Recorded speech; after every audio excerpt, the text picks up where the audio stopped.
Silahkan untuk teman-teman kuasa hukum yang lain, untuk lawyer yang ingin bergabung, silahkan. Kita bersama-sama ingin menegakkan kebenaran. Dan insya Allah hari ini kita mulai dengan langkah kecil untuk suatu langkah yang lebih besar. Kawan-kawan semua, bapak-bapak, ibu-ibu sekalian, kawan-kawan semua, kita memulai press conference ini. Pertama-tama kita ucapkan puji syukur kehadiran Allah Subhanahu wa Ta'ala. Amin. Atas putusan hari ini yang menurut kami ini memenuhi rasa keadilan. Ini adalah keadilan yang substantif, terlepas dari soal hukum acara yang digunakan, tetapi hakim menggali keadilan substantif dan fakta-fakta yang kemudian berlangsung. Karena itu untuk mensyukuri ini kita berikan kesempatan yang pertama kepada Mas Roy dulu untuk mengucapkan rasa syukur, dan kemudian nanti teknis-teknis hukumnya akan kami sampaikan, baik Pak Abdul Ghafur, saya maupun lawyer-lawyer lain termasuk Bu Suraya. Silakan Mas Roy menyampaikan apa yang ingin disampaikan. Bismillahirrahmanirrahim. Assalamualaikum warahmatullahi wabarakatuh. Ya, pertama-tama alhamdulillah hari ini Selasa 7 Juli 2026 adalah dimulainya babak baru dari hukum Indonesia.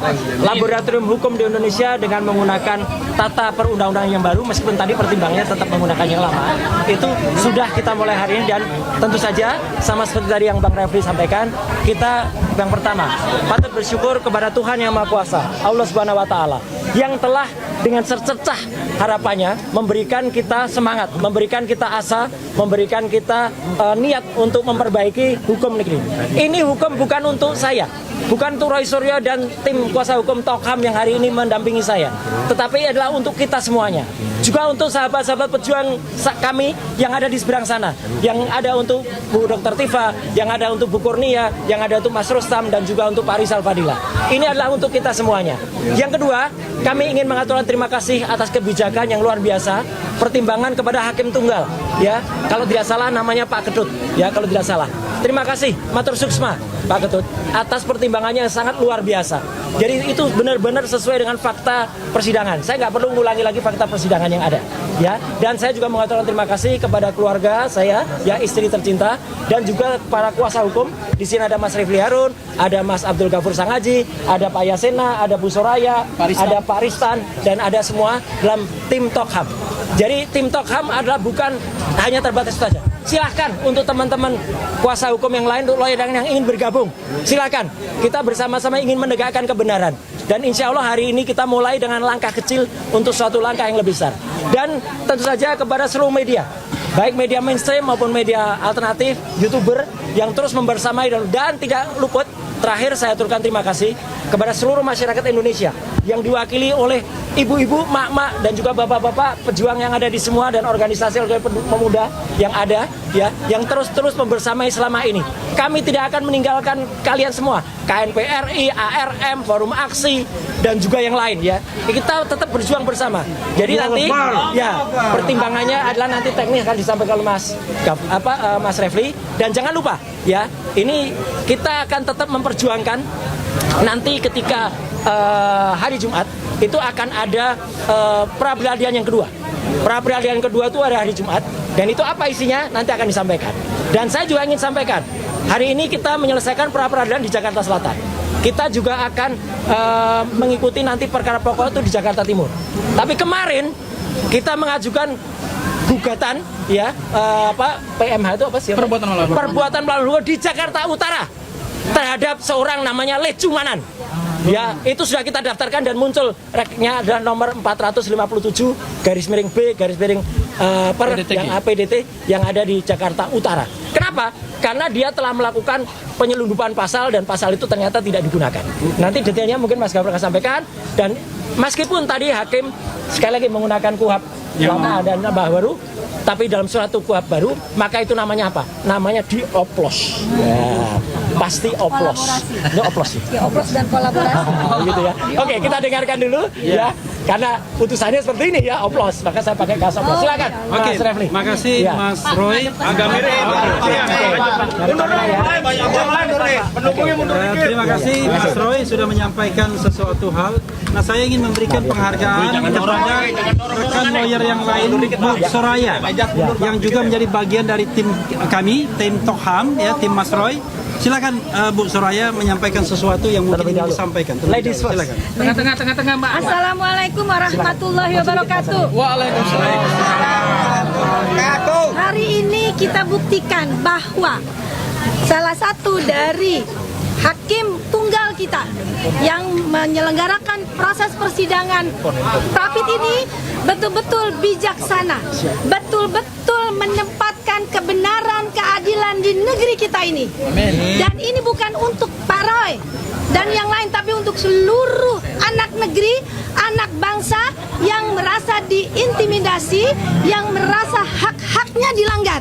Kita buktikan hari ini kemenangan perjuangan itu masih hidup dan masih menyala di negeri ini. Untuk sementara, untuk selanjutnya saya serahkan kepada tim lawyer kita yang lain. Bang Erha. Bang Erha. Selanjutnya Bang Erha. Oke, saya ingin memberikan kesempatan kepada rekan lawyer yang lain, yaitu Tristan. Bang Tristan, mantap.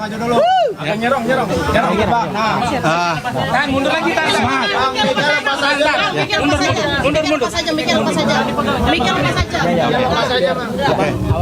Puji Tuhan, puji syukur hari ini ternyata keadilan itu masih ada di negara kita. Ya. Jadi acara pra peradilan selama 7 hari kita sudah berjalan dengan lancar. Pertama-tama kita mengucapkan kepada hakim tunggal yang melakukan pekerjaannya begitu baik dan lancar, dan ternyata keadilan itu masih ada hingga hari ini. Mudah-mudahan di perkara berikutnya, perkara pokok dan lainnya, ini berjalan dengan baik dan lancar sesuai dengan harapan kita. Ini masih perjuangan kita masih terus, ya, masih panjang. Nah, itu kita doain aja, semoga kedepannya lebih bagus dan lebih bagus. Amin. Amin. Saya mau sebenarnya memberikan kesempatan kepada ada tim lain, Pak Yasena, tapi Pak Yasena nggak di tempat ya. Oke, ya sudah. Saya berikan kesempatan pada Abdul Ghafur. Ya, Mas Roy dan rekan-rekan media yang saya hormati, alhamdulillah putusan pra peradilan hari ini telah menjawab harapan publik bahwa penegakan hukum dalam perkara kasus ijazah palsu mantan Presiden Joko Widodo, dan sekaligus menjawab kebohongan yang selama ini diglorifikasikan oleh pihak sebelah, oleh kubu sebelah, bahwa ternyata adalah perintah penangkapan, penahanan, penggeledahan itu tidak sah secara hukum sehingga patut untuk dinyatakan batal demi hukum. Itu poin yang pertama. Poin yang kedua adalah ini adalah kemenangan penegakan hukum.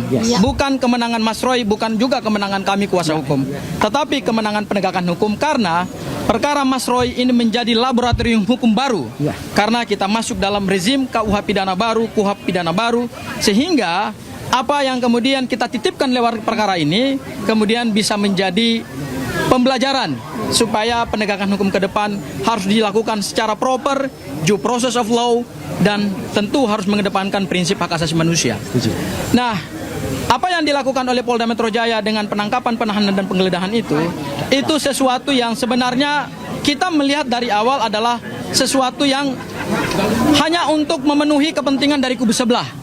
Karena jauh sebelum penangkapan penahanan itu dilakukan, ada satu organisasi advokat, kita sebut saja Pradi Bersatu, yang sudah menekan Polda Metro Jaya sehingga harus dilakukan penangkapan dan penahanan itu justru oleh Polda Metro Jaya tidak dilakukan dengan dasar yuridis yang kuat, argumentasi hukum yang kuat, tetapi hanya karena adanya tekanan politik, adanya pressure dari kelompok-kelompok yang tidak berkepentingan dengan penegakan hukum ini, tetapi kemudian itu diakomodir.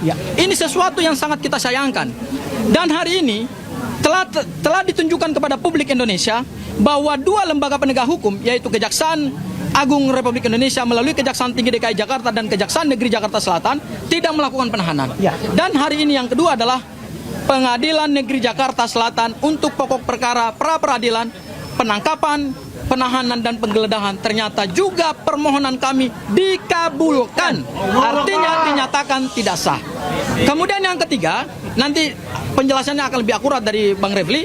Yang ketiga adalah hari Jumat tanggal 10 Juli 2026 kami sudah akan memulai lagi pra peradilan yang baru untuk menguji pasal 32 Undang-Undang ITE yang menurut kami itu adalah pasal penyeludupan, pasal entertain, yang tidak diperkuat dengan bukti-bukti permulaan yang cukup, sehingga nanti kita buktikan dalam pra peradilan apakah dasar penetapan tersangka menggunakan pasal 32 Undang-Undang ITE diperkuat dengan bukti atau tidak, atau jangan-jangan hanya sekedar pasal entertain karena pelapornya adalah Pak Joko Widodo untuk pasal 32 dan pasal 35. Mungkin itu dari saya, Bang Refli. Jakarta Utara.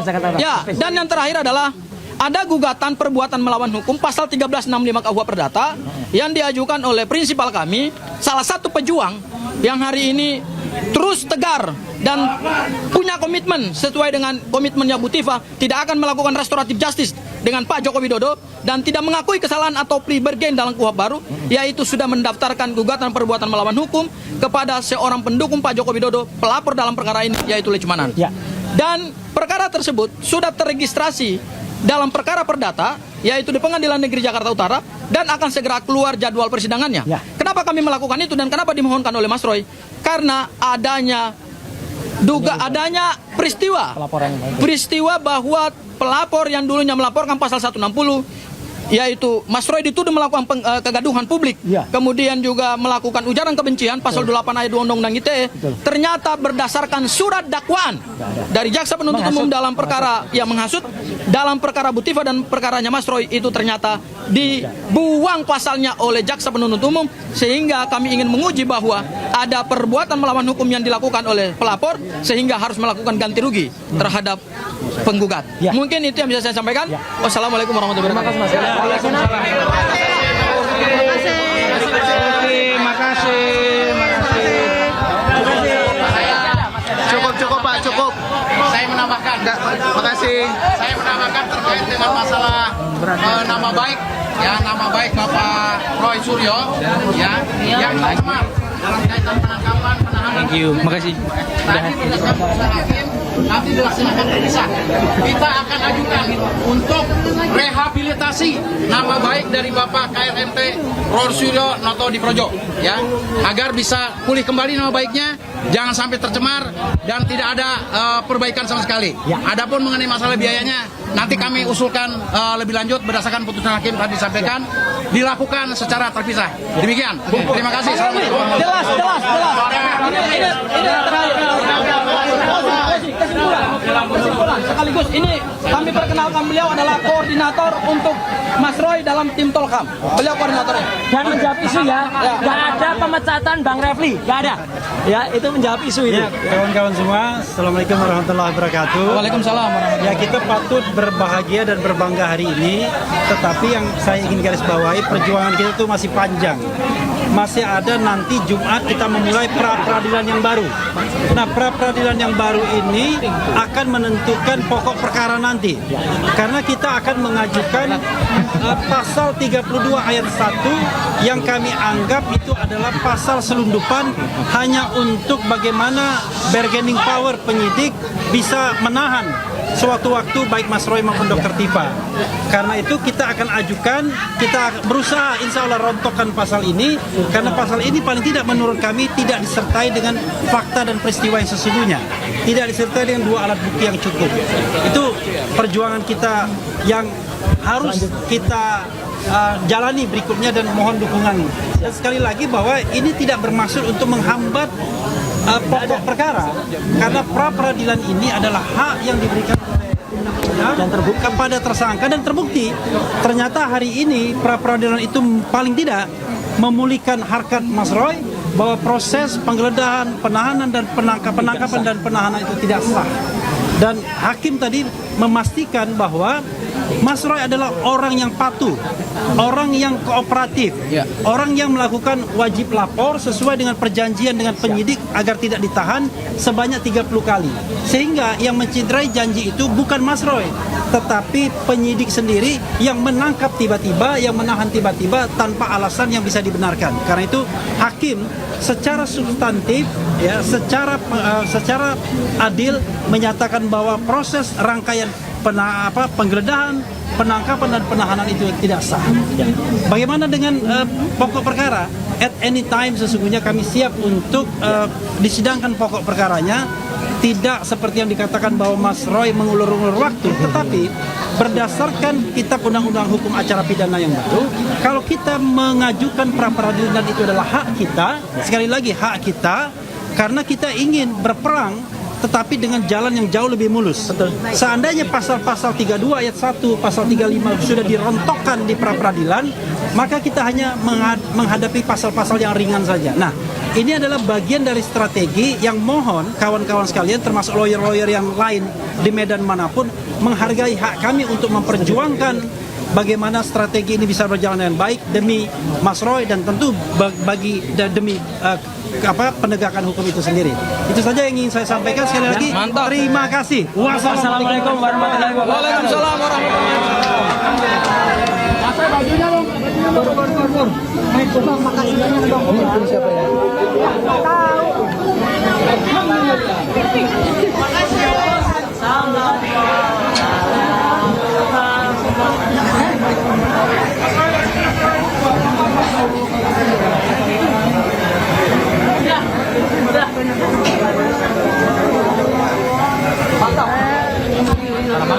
Oh iya, thank you. Belum tahu. Iya bang.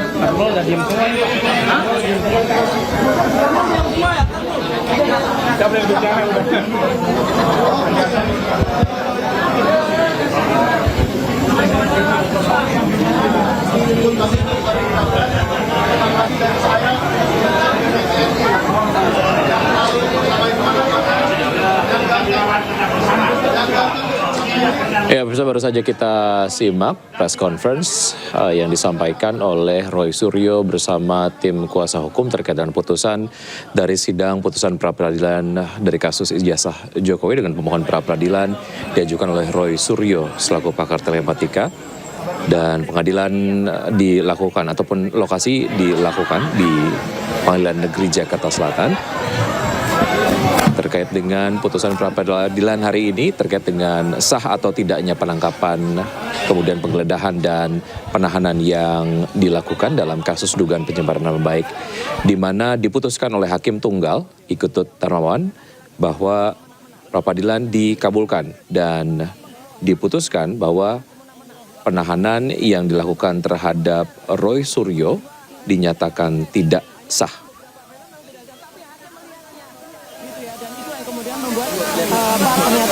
Dan terdapat beberapa tuntutan yang diajukan oleh Roy Suryo dalam sidang pra-peradilan. Di antaranya adalah mengabulkan permohonan pra-peradilan dari pemohon untuk seluruhnya. Kemudian menyatakan bahwa penggeledahan yang diajukan termohon terhadap rumah kediaman pemohon adalah tidak sah dan melawan hukum. Jalan-jalan. Oke ya. Ayo Pak, ayo. Ya. Oke ya. Ini mic siapa satu? Mobil. Iya, anak. Ini ya.